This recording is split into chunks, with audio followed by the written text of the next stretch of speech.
Sa chapter na ito ay masasaksihan natin kung paano ang isang solo player ay makipaglaban. At Lee Yuri ay para bang batang binuli lamang ni Jinhyuk. Ating alamin yan sa chapter na ito. Kaya't huwag na nating patagalin pa, let's go! Nagsimula ang chapter na ito na ipinapakitang pasimpleng hinawi ni Jinhyuk ang pag-aataking ginawa ni Yuri.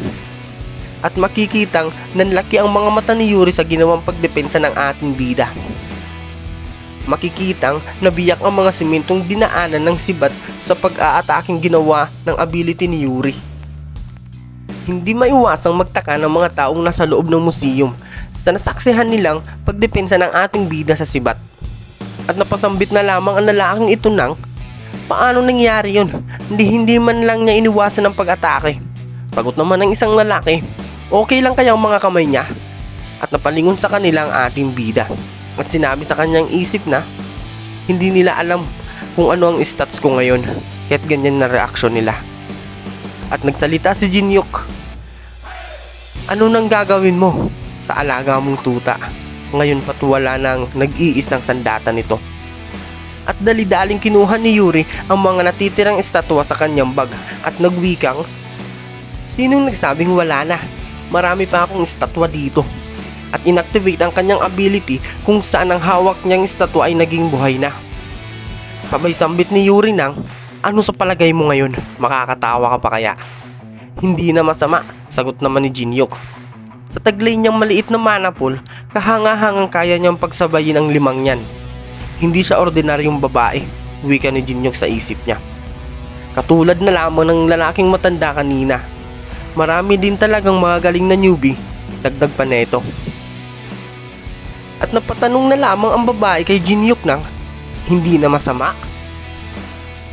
At sumagot si Jinhyuk ng, yep. Sa pagitan ng pagiging malakas, mga ganto. At sumagot si Yuri ng, presko, piling malakas, ayoko sa'yo. At tumugon naman ang ating bida, oh, talaga? Sige, ipapakita ko sa'yo. Kapag maipakita ko sa kanya ang pagitan ng lakas naming dalawa, ay siguradong hindi na siya makikipagtalo. Kailangan kong ipamukha at maipakita mismo sa mga mata niya kung gaano kalayo ang agwat ng lakas naming dalawa sa isa't isa. At eto na nga mga lods, lumitaw na sa itinapong papel sa ere ni Jinhyuk ang isang imahe ng napakalaking tigre. At hindi lang pala si Yuri ang may ability na kapag nilagyan mo ng manang isang replika ay magiging totoo ito. At unti-unting lumabas ang tigre. At makikitang lalong nagulat si Yuri at sa pagkakataong ito may halong takot sa kanyang mukha. At napapasabi na lamang ito nang hindi maaari. At tuluyan na ngang naisomo ni Jinhyuk ang tigring mula pa pala noong Chosun Dynasty. At napawika ang ating bida ng isang kalapastanga nang ipakita ang isang munting jakal na aso ang kanyang mga pangil mula sa ruler ng kabundukan. At sabay utos ni Jinhyuk sa kanyang tigre na sige, ngapalin mo sila. At eto na nga mga lods, maghaharap na ang mga summon ability ng dalawa. At makikita ang pinaghahampas lang ng tigre ang bawat daanan nito. At sa bawat pag-atake nito towards sa estatwang replika ay makikitang nagkakagutay-gutay ang mga bahagi ng katawan nito.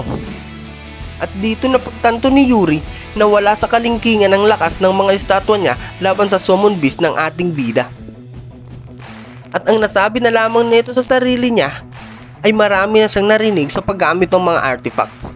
Ngunit di sumagi sa isip niya na mayroong taong kayang gumamit ng gantong klaseng kalakas ng abilidad. At ang magical force na dumadapo sa mga balat niya ay para siyang binabalatan ng buhay. Kaya't kahit anong gawin niya ay imposibleng manalo siya dito. At makikita na paluhod sa takot si Yuri sa pinamalas na lakas ng ating bida. At napawika sa kanyang isipan ng, akala ko ay napakalakas na ng awakened ability ko. Pero paano? Sino ang lalaking ito?